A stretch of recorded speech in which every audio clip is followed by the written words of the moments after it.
दोस्तों, आप लोगों के लिए खुशखबरी है कि अभी यूपी पीसीएस ने एक वैकेंसी निकाली है स्वास्थ्य शिक्षा अधिकारी की। 200 समथिंग सीटें हैं इसमें, और इसमें जो एलिजिबिलिटी मांगी है एमए होना चाहिए सामाजिक विज्ञान से। सामाजिक विज्ञान का मतलब इतिहास, भूगोल, पोल साइंस, इकोनॉमिक्स इत्यादि। तो आप देखेंगे कि इसमें जो वैकेंसी आपकी आई है काफ़ी दिनों के बाद आई है, लगभग 17-18 साल के बाद आई है। और इसमें एक पेपर आपका जीएस का होगा, एक पेपर हो सकता है ऑप्शनल का हो, फिर उसके बाद इंटरव्यू का होगा। सारी प्रक्रिया होगी और 6 महीने के बाद जो है हो सकता है उसका एग्ज़ाम हो। तो आप लोगों के लिए खुशखबरी है कि अगर अभी से उस फॉर्म को भर देते हो और तैयारी करते हो तो आपके लिए फ़ायदेमंद रहेगा। मैं एक सेशन लेकर जो है कि आपके सामने प्रस्तुत हो रहा हूं, जिसमें जो हमारा जीएस वाला पोर्शन है वो मैं पूरा आपको कंप्लीट करवाऊंगा। उसको 3 तरीके से मैं लेके चलूँगा अपने यूट्यूब चैनल पे। पहला है जो प्रीवियस ईयर के क्वेश्चन है उसको डेली आपको जो है कि कम से कम 25 से लेकर 50 क्वेश्चन आपको डेली मिलेंगे, उसका जो है डिस्कशन किया जाएगा। उसके अलावा आपको एनसीईआरटी की सारी बुक्स 6 से लेकर 12 तक पूरा पढ़ा दूंगा, ताकि आपका जो है कि 0 लेवल से लेकर कोई भी एग्ज़ाम अगर आप देना चाहो तो आपका वो चीज़ें हो जाए। इसके अलावा कुछ टेक्स्ट बुक होंगे उसको पढ़ाया जाएगा, और साथ ही साथ आपको करंट अफेयर्स की भी कुछ चीज़ें हमारे चैनल पे बराबर मिलती रहेंगी। तो आप लोग जो है कि हमारे चैनल से जुड़ जाइए ताकि इसका फ़ायदा आप उठा सके। चलिए आज हम जो है कि क्वेश्चन आंसर का जो पहला सेशन है उसको लेके चलते हैं। इसमें 26 क्वेश्चन आज मैं लूँगा और इसी तरह से धीरे धीरे आगे बढ़ता जाएगा। मैक्सिमम क्वेश्चन वो होंगे जो मतलब प्रीवियस ईयर में पूछे जा चुके हैं, लेकिन आप लोग उस पर बहुत ज़्यादा ध्यान नहीं देते हो, और यूपीएससी या यूपीपीसीएस या और अदर एग्ज़ाम जो भी एग्ज़ाम हो उसमें जो है कि बार बार चीज़ें घुमा फिरा के पूछी जाती है। चीज़ें बहुत आसान होती है अगर आप हमारे साथ मिलके चलोगे तो आज का पहला क्वेश्चन हम लोग लेते हैं, मानव द्वारा सर्वप्रथम प्रयुक्त अनाज कौन सा था। तो आप लोग जानते हैं कि मनुष्य ने सबसे पहले जिस अनाज का प्रयोग किया, जो हमें साक्ष्य मिलते हैं, वो है जौ। ये 1997 में पूछा गया है। उसके बाद बहुत से एग्ज़ाम ऐसे हुए हैं जिसमें ये क्वेश्चन पूछा गया है। फिर उसके बाद दूसरा क्वेश्चन है जौ, यानी सी आंसर होगा इसका।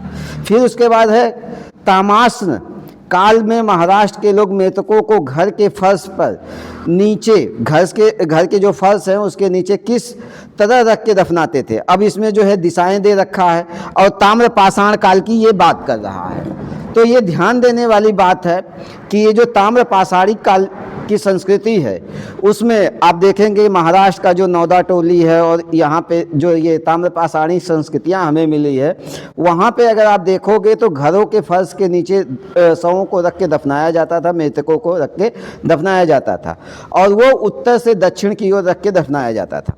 वहीं पे आप हड़प्पा काल में देखोगे तो हड़प्पा काल में आप जो है कि कुछ जगहों पे तो आपको मृतक उत्तर दक्षिण, पूर्व पश्चिम, उत्तर दक्षिण, दक्षिण उत्तर और जो है पूर्व पश्चिम भी जो है दफनाने की प्रथा मिली है।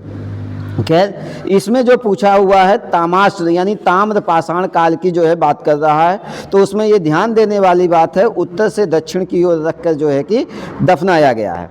अब आ जाते हैं राष्ट्रीय मानव संग्रहालय सबसे पहले कहाँ पे स्थापित हुआ। राष्ट्रीय मानव संग्रहालय कहाँ पर है, ये एमपीपीसीएस में 1997 में क्वेश्चन पूछा गया है। आप लोग देख रहे हैं बहुत पुराने समय से मैं क्वेश्चन उठा रहा हूँ, 97 से, यानी लगभग 28-29 साल पहले से क्वेश्चन जो है कि उठा के लेके चल रहा हूँ, ताकि आपको छोटी छोटी चीज़ें पता चल सके।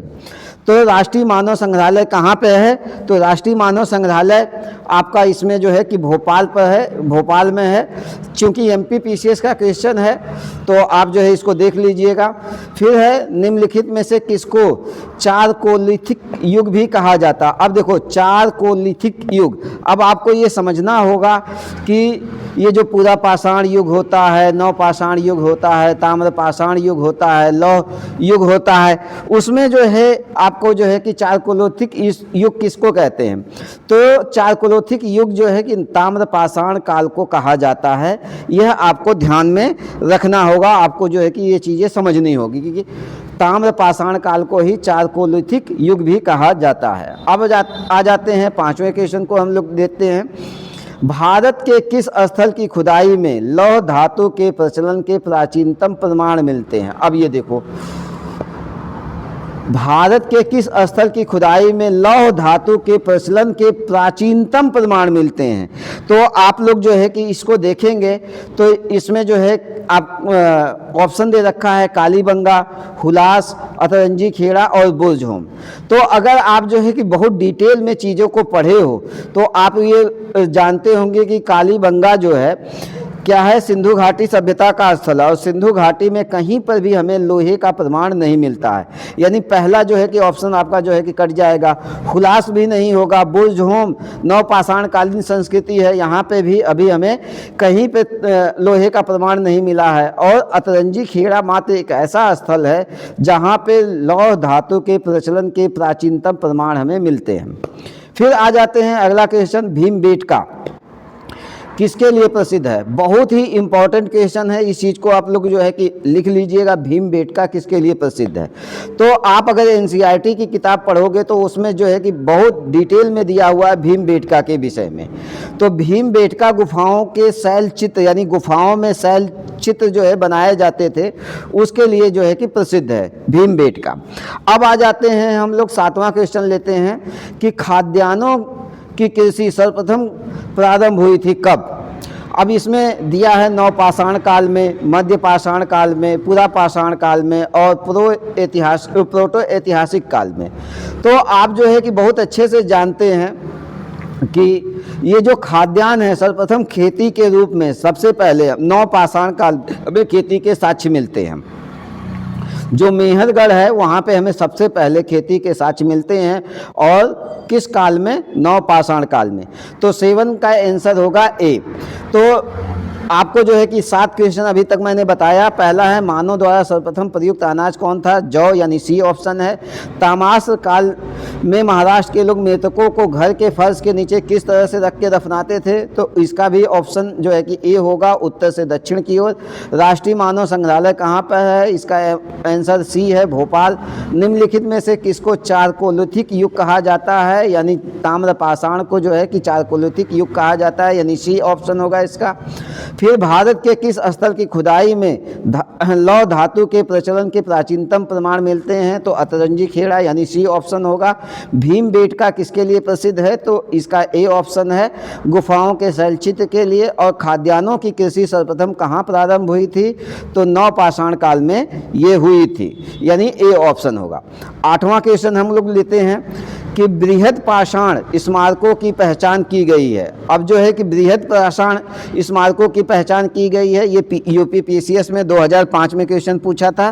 तो इसमें अगर आप देखोगे तो सन्यासियों की गुफाओं के रूप में ये ऑप्शन गलत है। मृतकों को दफनाने के रूप में बड़े बड़े पत्थर जो है कि इस्तेमाल होते थे, उसी को बृहद पाषाण स्मारक कहा जाता है, यानी इसका ऑप्शन बी होगा। मृतकों को दफनाने के स्थान के रूप में बृहद पाषाण स्मारकों की पहचान की गई है। ठीक है, इसको आप लोग लिख लीजिएगा। अगर कलम चला सकते हैं, नए हैं, तो इसको लिख लीजिएगा। आपको पूरा जीएस तैयार करवा दूंगा। फिर है गैरिक मृदभांड पात्र, यानी ओसीपी का नामकरण हुआ था। ओसीपी का नामकरण हुआ था कब?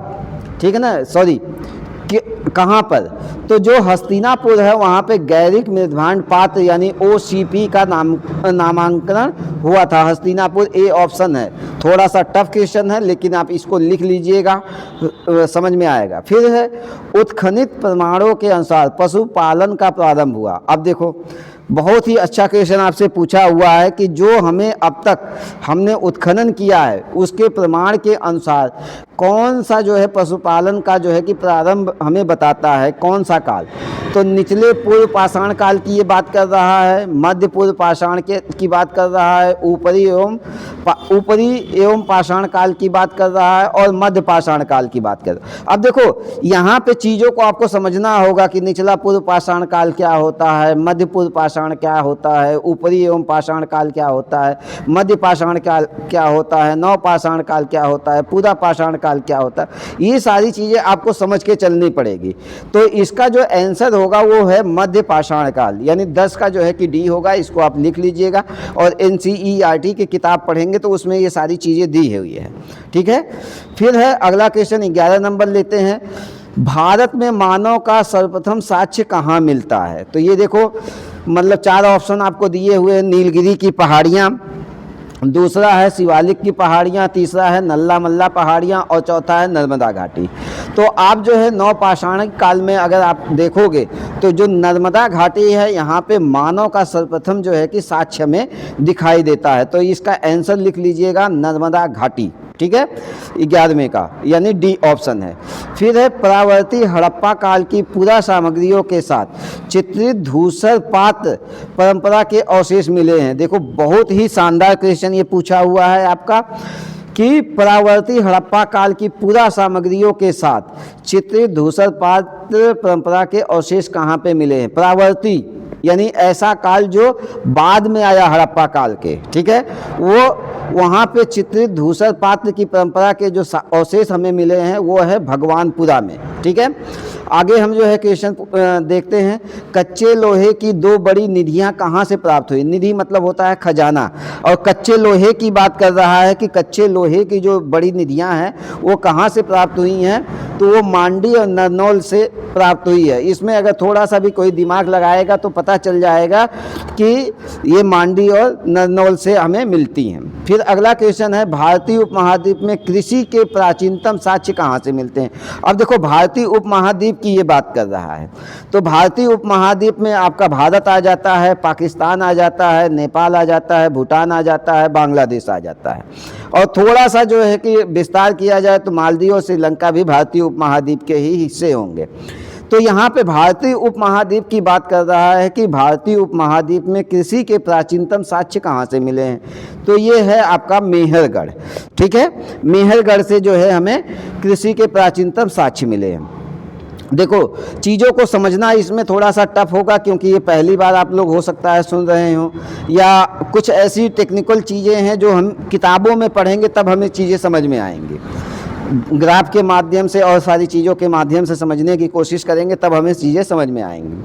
अगला क्वेश्चन है, मध्य पाषाणिक प्रसंग में पशुपालन के प्रमाण जहाँ मिले हैं वो स्थान कौन सा है। अब ये देखो आपको जो है कि दिया हुआ है मध्य पाषाणिक प्रसंग में पशुपालन के प्रमाण। अब देखो उस समय जो है पशुपालन के प्रमाण हमें जो मिले हैं, उस समय की जो खुदाइयाँ हुई हैं वो है आदमगढ़। आदमगढ़ में हमें जो है कि किस पशुपालन के प्रमाण के जो है हमें साक्ष्य मिलते हैं। तो ये आप जो है नोट कर लीजिएगा, इसमें सी ऑप्शन होगा।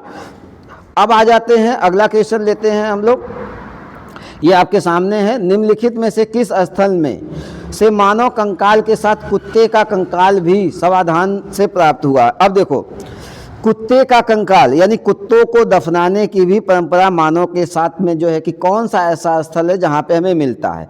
तो ये NCERT की सीधी सीधी लाइन से उठा के दिया है, जो 11th क्लास की पुरानी वाली NCERT होती थी उससे पूछा हुआ है। तो वो स्थान है आपका बोझहोम जो कश्मीर में पड़ता है, तो इसका ऑप्शन होगा बी। अगला क्वेश्चन हम लोग लेते हैं, भारत के किस शिलाश्रय से सर्वाधिक चित्र प्राप्त हुए हैं। यानी शिलाश्रय यानी शिला पे जो है कि चित्र बनाए जाते थे उसकी बात हो रही है। तो हम जो है कि इसका जो है ऑप्शन देखते हैं, इसमें दिया है पहला है घगरिया, ए ऑप्शन, बी है भीमबेटका, सी है आपका जो है कि लेखिया, और जो है कि डी है आदमगढ़। तो आप जो है इसमें देखेंगे कि भारत में किस शिलाश्रय में सर्वाधिक चित्र प्राप्त हुए हैं। अभी हमने जो है पीछे चर्चा किया था कि भीमबेटका में शैल चित्रों पे की बनाने की जो है गुफाएं मिली हैं, तो हमारा इसका ऑप्शन होगा बी। फिर है उस स्थल का नाम बताइए जहाँ से प्राचीनतम अस्थाई जीवन के प्रमाण मिले हैं। अब देखो प्राचीनतम अस्थाई जीवन की बात कर रहा है, तो 18 का ऑप्शन इसमें पहला दिया है धौलावीरा, दूसरा दिया है आपका किले गुल मोहम्मद, और तीसरा दिया है कालीबंगा, चौथा दिया है मेहरगढ़। तो आप जानते हैं कृषि के प्राचीनतम जो साक्ष्य हमें मिले हैं वो मेहरगढ़ से मिले हैं, तो जाहिर सी बात है वहाँ पे अस्थाई जीवन के परिवार के भी साक्ष्य मिलेंगे, क्योंकि कृषि वहीं पर होगी जहाँ पे अस्थाई जीवन होगा, और अस्थाई जीवन ही क्या करेगा, कृषि को बढ़ावा देगा, और कृषि के माध्यम से ही अस्थाई जीवन जीना संभव है। तो इसका ऑप्शन होगा डी। फिर है 19 नंबर क्वेश्चन है, निम्नलिखित में से किस एक पुरा स्थल से पाषाण संस्कृति से लेकर हड़प्पा सभ्यता तक के सांस्कृतिक अवशेष हमें प्राप्त होते हैं। तो इसमें है आपके, देखिए, निम्नलिखित में से किस एक पुरा स्थल से पाषाण संस्कृति से लेकर हड़प्पा सभ्यता तक के सांस्कृतिक अवशेष हमें प्राप्त होते हैं। तो इसमें पहला ऑप्शन दिया है आमरी, दूसरा है मेहरगढ़, तीसरा है कोटडीजी और चौथा है कालीबंगा। तो अगर आपने चीज़ों को पढ़ा होगा तो आपको पता होगा कि पाषाण कालीन जो संस्कृति है हमें मेहरगढ़ में तो मिलती है, बाकी जो 3 ऑप्शन है वहाँ पे नहीं मिलती है। यानी पाषाण संस्कृति से लेकर हड़प्पा संस्कृति तक हमें मेहरगढ़ में इसके चीज़ें मिलती हैं। तो 19 का ऑप्शन हमारा बी हो जाएगा। फिर आ जाते हैं 20 का, राख का टीला निम्नलिखित में से किस नव पाषाणकालीन स्थल से संबंधित है। राख का टीला यानी ऐसा टीला जो राख से बना हुआ है, ठीक है, तो वो है संगम कल्लू, एक स्थान है संगम कल्लू। अगर आप एनसीईआरटी पढ़ेंगे और उसमें जो है कि मानचित्र को भरेंगे तो आपको पता चलेगा। फिर आ जाता है 21 नंबर क्वेश्चन है, नौदा टोली किस राज्य में अवस्थित है। नौदा टोली की बात कर रहा है, तो नौदा टोली सिंपल सा क्वेश्चन है, ये मध्य प्रदेश में है, यूपीपीसीएस में 2009 में पूछा हुआ है। फिर है नौदा टोली का उत्खनन किसने किया था। हालांकि ऐसे क्वेश्चन अब जो है नहीं आते हैं, लेकिन एग्जामिनर का कुछ भी नहीं पता है, वो कुछ भी पूछ सकता है। तो इसका नौदा टोली का जो है कि उत्खनन किसने किया था, तो वो है एच.डी. सांकलिया ने। एच.डी. सांकलिया ने इसका जो है उत्खनन किया था, उनके नेतृत्व में हुआ था। फिर 23 नंबर क्वेश्चन है, महापाषाण संस्कृति संबद्ध है किससे। तो महापाषाण संस्कृति आपकी संबद्ध है, आप देखेंगे तो महापाषाण संस्कृति लोहा से संबंधित है, ठीक है, लोहा से संबंधित है महापाषाण संस्कृति। तो इसमें ऑप्शन आपका डी हो जाएगा, ठीक है। फिर है उत्तर भारत की बृहद पाषाणी समाधियों की खोज किसने की थी। बहुत ही जो है शानदार क्वेश्चन है। अगर आप इसको जो है कि देखें तो उत्तर भारत की जो बृहद पाषाणिक समाधियों की खोज है वो की थी हमारी G.R. शर्मा जी ने, ठीक है, इसको आप लोग लिख सकते हैं। फिर है 25 नंबर क्वेश्चन है, कोपेनहेगन संग्रहालय की सामग्री से पाषाण, कांस्य और लौह युग का त्रियुगीय विभाजन किया था किसने। तो इसका ऑप्शन आपका जो है कि है थॉमसन ने, लुबाक ने, टेलर ने और चाइल्ड ने। तो इसका जो ऑप्शन के अनुसार इसका सही आंसर होगा थॉमसन ने। फिर है 26 नंबर क्वेश्चन हम लोग देखते हैं, भारत में पूर्व प्रस्तर युग के अधिकांश औजार हमें बने मिलते हैं। भारत में जो है कि पूर्व प्रस्तर युग के औजार हमें किससे मिलते हैं, तो वो है स्फटिक यानी पत्थर है, पत्थरों को जो है काट के उसकी जो ऊपर की वो परत होती है उससे जो है कि अधिकांश हमें जो है औजार मिलते हैं। तो भारत में जो पूर्व प्रस्तर युग के अधिकांश औजार है किसके हैं, स्फटिक के हैं। फिर निम्नलिखित में से किस स्थल से हड्डी के उपकरण के और उपकरण प्राप्त हुए हैं। तो आप जो है कि जानते हैं महदहा से जो है कि हड्डी के उपकरण हमें मिलते हैं, तो इसको भी आप लोग लिख लीजिएगा। भारतीय उपमहाद्वीप में कृषि के प्राचीनतम साक्ष्य कहाँ से मिलते हैं। तो भारतीय उपमहाद्वीप की मैंने आपको बात अभी बताई थी, देखो फिर से क्वेश्चन रिपीट हुआ है। तो भारतीय उपमहाद्वीप में कृषि के जो प्राचीनतम साक्ष्य मिले हैं वो मेहरगढ़ से मिले हैं। तो इस तरह से मैं डेली आपसे जो है 25 से लेकर 50 क्वेश्चन डेली आपको सॉल्व करवाऊँगा। एक सेशन हमारा ये होगा, दूसरा NCERT का सेशन होगा और तीसरा सेशन जो हमारा होगा वो करेंट अफेयर्स और जो है टेक्स्ट बुक का होगा। तो आप लोगों को अगर वीडियो पसंद आएगी तो वीडियो को लाइक ज़रूर करिएगा और मेरे चैनल को सब्सक्राइब कर लीजिए और दोस्तों को भी शेयर करिए जो UPSC की, PCS की या किसी भी कंपटीशन की तैयारी कर रहे हो जिसमें GS वाला पोर्शन पूछा जा रहा हो, तो उनको मदद मिलेगी। मिलता हूँ आप लोगों से अगली वीडियो में, तब तक के लिए धन्यवाद दोस्तों।